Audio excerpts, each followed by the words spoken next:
Salut les petits loups, j'espère que vous allez bien. Alors aujourd'hui on se retrouve pour parler de Message from the King, le nouveau film de Fabrice Duwels. Alors Fabrice Duwels c'est un cinéaste que je connaissais pas du tout il y a encore 2-3 jours. Là je suis en train de rattraper sa filmographie. Gros big up à Louis Verdoux, le cinéma du driver, qui m'en parle depuis un moment et je m'étais jamais encore vraiment penché sur la question. Bref, pour l'instant j'ai découvert Calvaire, que j'ai vraiment adoré, et Vignane, que j'ai trouvé plutôt sympa, mais moins bon que Calvaire, un petit peu trop fouillis. Il faut savoir que là, pour Message from the King, c'est le premier film américain de Fabrice Duwels. Alors, c'est un film de commande, c'est un projet qui est à l'initiative de Chadwick Boseman. Les producteurs du film cherchaient un réalisateur et ils sont allés chercher Fabrice Duwels. Je ne sais pas pourquoi, même si lui a dit en interview que c'est pas depuis hier que les États-Unis essayent de mettre la main sur lui. Alors, le film, pour le coup, qu'est-ce qu'il vaut? Alors, pour le moment, moi, c'est ma petite pépite. C'est le film que j'ai vraiment kiffé pour l'instant dans ce festival des hallucinations collectives. C'est un polar, tout ce qu'il y a de plus classique, mais très efficace. Il est super âpre, super rugueux et surtout sans concession. En fait, c'est un film qui est fait vraiment dans la veine des films de blaxploitation des années 70. Donc voilà, c'est un pur revenge movie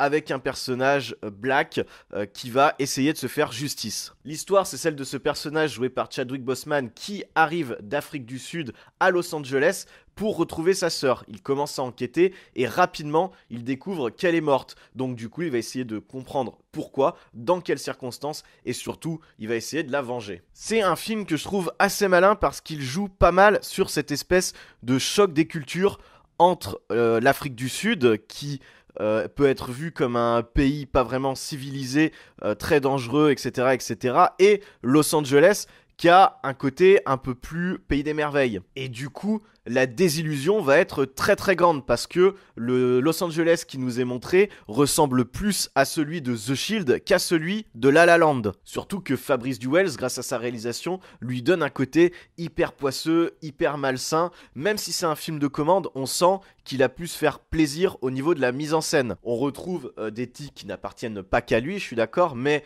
qui sont quand même assez propres à son cinéma. On a une caméra épaule qui suit son personnage, voilà, de façon très serrée, très très rapprochée sur les visages. Même si voilà, le film a un aspect plus classique et moins expérimental que ses films précédents. Chadwick Boseman pète la classe, vraiment, il est iconisé de ouf dès la scène d'ouverture où on le voit à l'aéroport interrogé par des agents de la douane. Voilà, le mec a un côté très mutique, très renfermé sur lui-même, qui veut pas dévoiler ses sentiments. On est vraiment dans le pur héros de polar ou de western. Même il y a un truc que j'ai trouvé vachement cool, c'est que le personnage est toujours dans la négation de ce qui peut lui arriver. Il fait de la négation psychologique par rapport aux événements qu'il est en train de vivre. Par exemple, quand il découvre que sa sœur a été tuée, le gars lui demande est-ce que c'est elle, et il lui dit non, c'est pas elle. Même s'il le sait très bien, mais voilà, il veut toujours garder la tête un peu haute et pas dévoiler soit des faits qui sont passés, soit des sentiments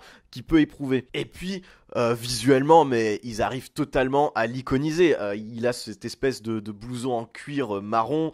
Il a une arme atypique, vu qu'il se bat à coups de chaîne de vélo. Et puis même au-delà de ça, rien que son nom, Jacob King, marque direct une très très forte iconisation, quoi. Également dans le film, il y a plein de seconds rôles ultra stylés. Alors moi, j'avais pas du tout lu le casting, la petite fiche IMDb, Wikipédia avant d'aller voir le film. Donc du coup, j'ai eu la surprise de les découvrir. Mais voilà, on a Luke Evans en mode Richard Bateman de American Psycho. On a Alfred Molina qui campe un personnage d'une perversion, ça fait vraiment délirer de le voir là-dedans, même lui il cabotine, il s'en donne à cœur joie. Et puis on retrouve aussi Tom Felton dans un rôle de dealer des bas quartiers, même si voilà, Tom Felton, le pauvre habitué au rôle de petit con qu'on a envie de baffer.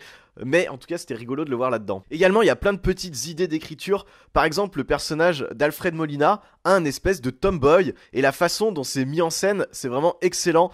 En fait on entend un personnage arriver et puis il y a quelqu'un qui le hèle un petit peu de loin, on entend une voix féminine, puis la caméra fait un panneau et hop, et là on découvre, et en fait c'est une espèce de gros gay un petit peu, voilà, vraiment tantous sur les bords, ça fait vraiment rire, qui est le tomboy du personnage d'Alfred Molina.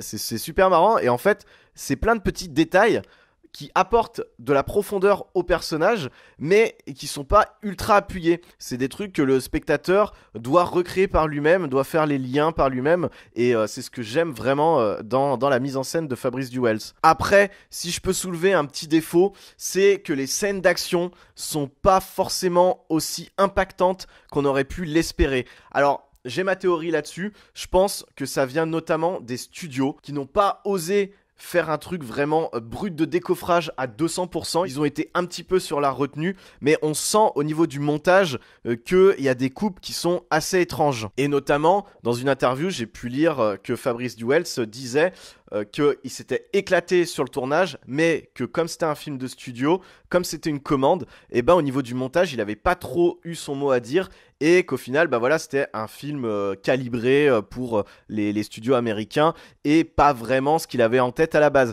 Il y a beaucoup de trucs qu'on sautait sur des personnages secondaires, notamment. Vous verrez qu'il y a des personnages qui sont amenés là et qui n'ont pas trop de signification au final, et je pense que c'est des trucs qui étaient écrits, qui étaient prévus, et que les studios ont dégagé pour garder une efficacité maximum, garder un aspect polar, très classique, très calibré, sans qu'on ne parte trop à droite à gauche dans l'exploration intimiste des personnages. Donc voilà, vraiment, Message from the King, mon petit coup de cœur jusqu'à présent, je vous le recommande chaudement. Le film va être présenté samedi aux Hallucinations Collectives en présence de Fabrice Duwels, donc si vous n'avez pas encore votre place, je vous invite vraiment à la prendre. En tout cas, ce sera tout pour cette vidéo, j'espère que je vous aurai convaincu d'aller voir le film. On se retrouve très très vite pour continuer à parler des Hallucinations Collectives, j'espère que vous avez le temps de voir plein de bonnes choses. Je vous dis ciao ciao et bye bye.